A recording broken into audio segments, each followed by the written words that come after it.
Всем привет! Ростов-на-Дону. Сегодня мы с вами посмотрим вот такую работу. Это камин в доме.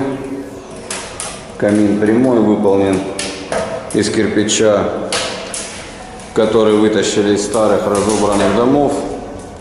Этому кирпичу больше 100 лет. И он еще имеет на своей поверхности остатки известкового раствора.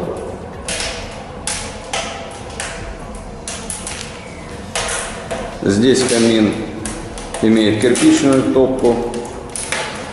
Топливник выложен из шамотного кирпича. Дверка установлена чугунная.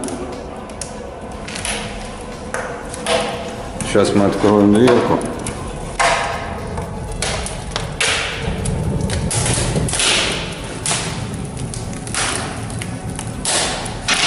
Можно сидеть возле костра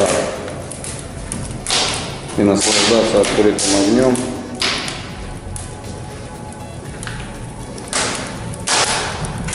Тянет туда, куда надо. Ничего не выбивает.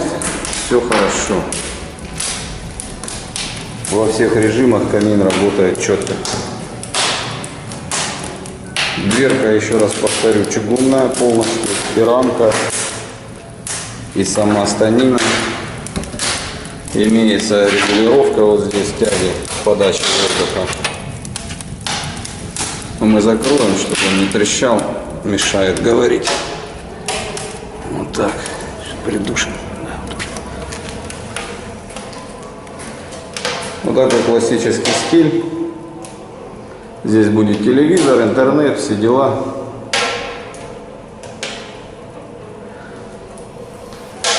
Также к этому камину выполнена такая конструкция из этого же кирпича. Мне пришлось сделать это для того, чтобы почерк был одинаковый. Поэтому я построил и камин, и вот этот дизайн-элемент. То есть люди захотели, чтобы в доме был настоящий кирпич, не плиточка наклеенная на гипсокартоновые конструкции, а именно настоящий кирпичный массив. Здесь будут деревянные балки в доме. Вот такая каминная зона. Там будет стоять красивый диван. Можно будет посидеть возле огня.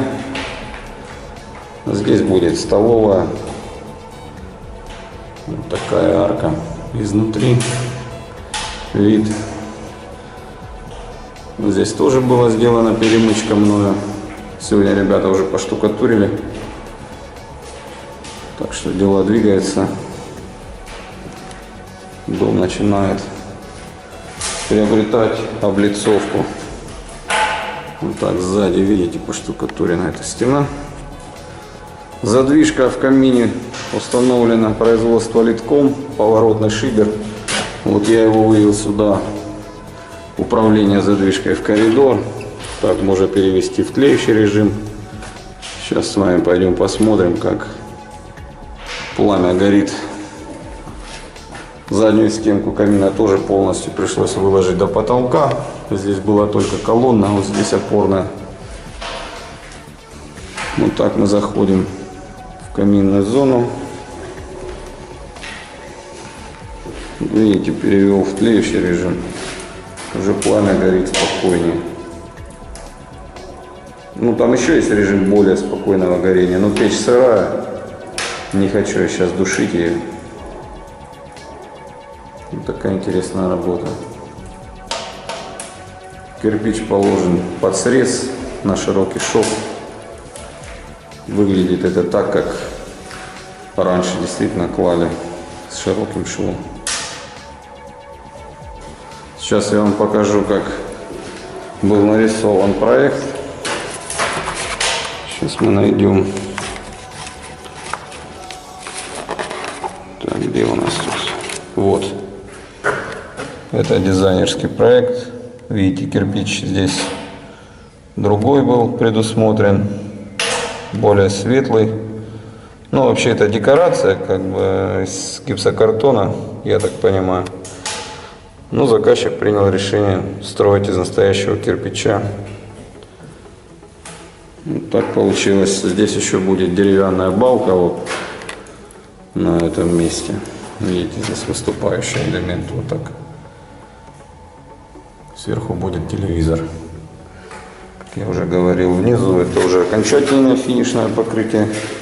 Скажем так, никаких полочек больше не предусмотрено ни из дерева, ни из другого материала.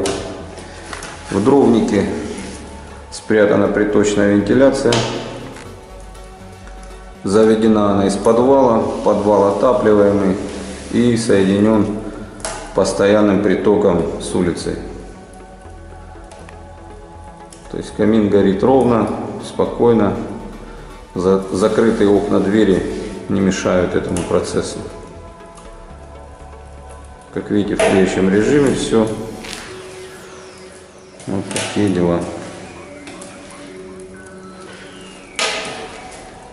Предполагается еще потом пропитка силиконовая, матовая, чтобы не пылила эта конструкция в дальнейшем. Все-таки это камень, кирпич со следами, с остатками старой кладочной смеси. Раньше известковые смеси были, известковый раствор. Чтобы он не пылил, нужно будет пропитать силиконовой пропиткой. И будет красиво и надежно. Всем удачи, добра, всего хорошего.